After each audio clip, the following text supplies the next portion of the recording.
Pierre Gattaz, bonjour. Bonjour. Vous êtes le président du MEDEF, c'est vous qui nous accueillez ici à ces universités d'été du MEDEF 2014. Un petit mot d'actualité tout d'abord. Comment est-ce que vous qualifiez les derniers chiffres du chômage qui viennent de tomber, un chômage qui augmente pour le 9e mois consécutif?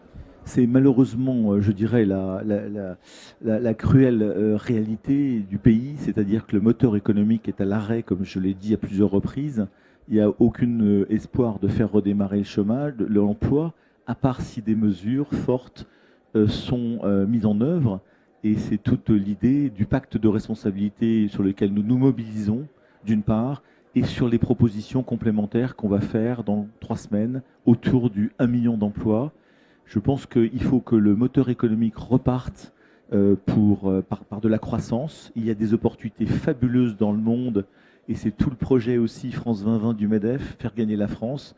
Je crois que c'est une alchimie qui va faire que progressivement, il faut faire repartir la machine économique du pays. Mais est-ce que justement dans le contexte économique actuel, cet objectif chiffré, précis du million d'emplois n'est pas un petit peu trop ambitieux?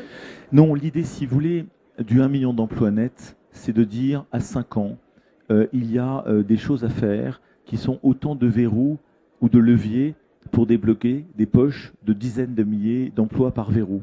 Je vais vous donner un exemple, les seuils sociaux. On va en parler avec les partenaires sociaux.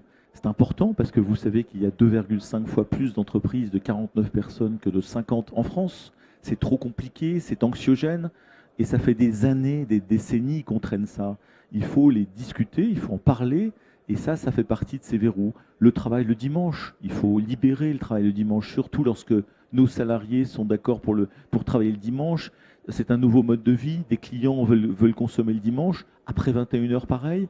Donc il y aura une présentation par le MEDEF le 16 septembre sur ces 20 leviers qui sont autant d'accélérateurs d'emploi. Mais il faudra avoir le courage de lever, souvent ce sont des tabous ou des dogmes qui traînent depuis des décennies.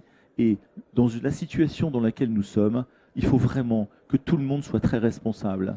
Le moment fort de la journée ici aux universités d'été du MEDEF, ça a été le discours du Premier ministre qui a été ovationné par le public avec un virage social-libéral. Comment est-ce que vous avez accueilli le propos du Premier ministre? Écoutez, favorablement, bien évidemment, parce que c'est un discours de lucidité, de clairvoyance, que ceux qui pourront faire redémarrer le pays, ce sont les entreprises. Ça, c'est le premier message fort.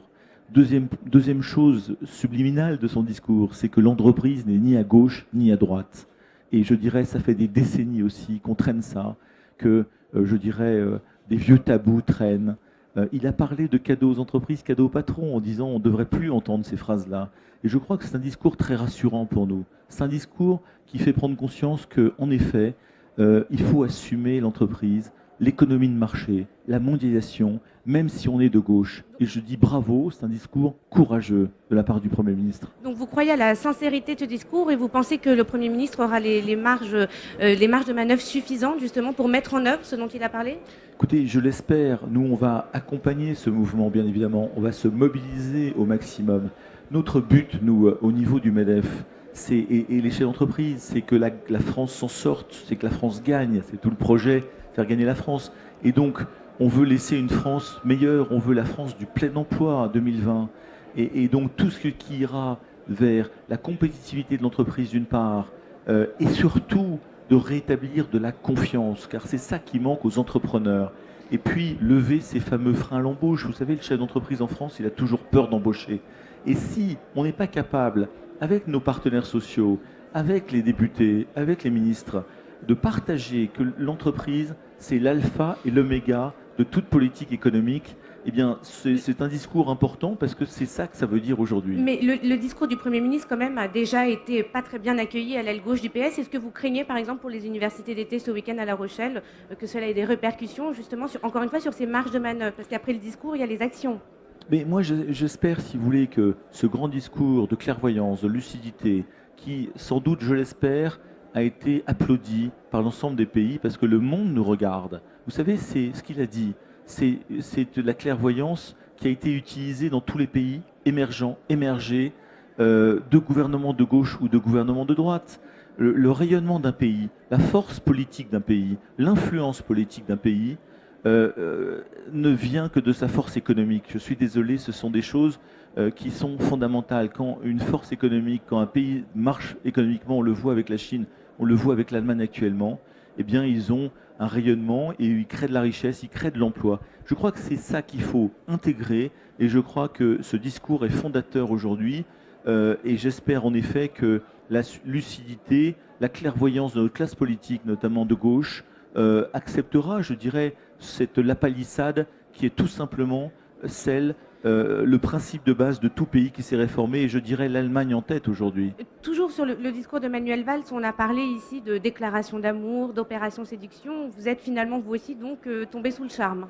Moi, je trouve, si vous voulez, je l'ai dit, c'est un discours de clairvoyance, de lucidité, c'est un discours de cohérence. C'est important, si vous voulez, que ce discours-là, eh bien, il a renchéri sur les premiers discours que j'ai entendus de Manuel Valls, mais depuis d'ailleurs quelques années maintenant. Il est très cohérent dans son approche, il assume, et c'est un acte de courage. Pourquoi? Parce que dire la vérité, comme il l'a dit, que la situation ne va pas bien du pays, que les dépenses publiques sont trop élevées, que l'entreprise est vraiment la clé du redressement économique du pays, eh bien, ce sont des vérités qui sont, pour certains, qui ont du mal à être entendues, mais il le dit, et je trouve que c'est un acte de courage. Merci beaucoup, Pierre Gattaz. Merci infiniment. À bientôt. Au revoir.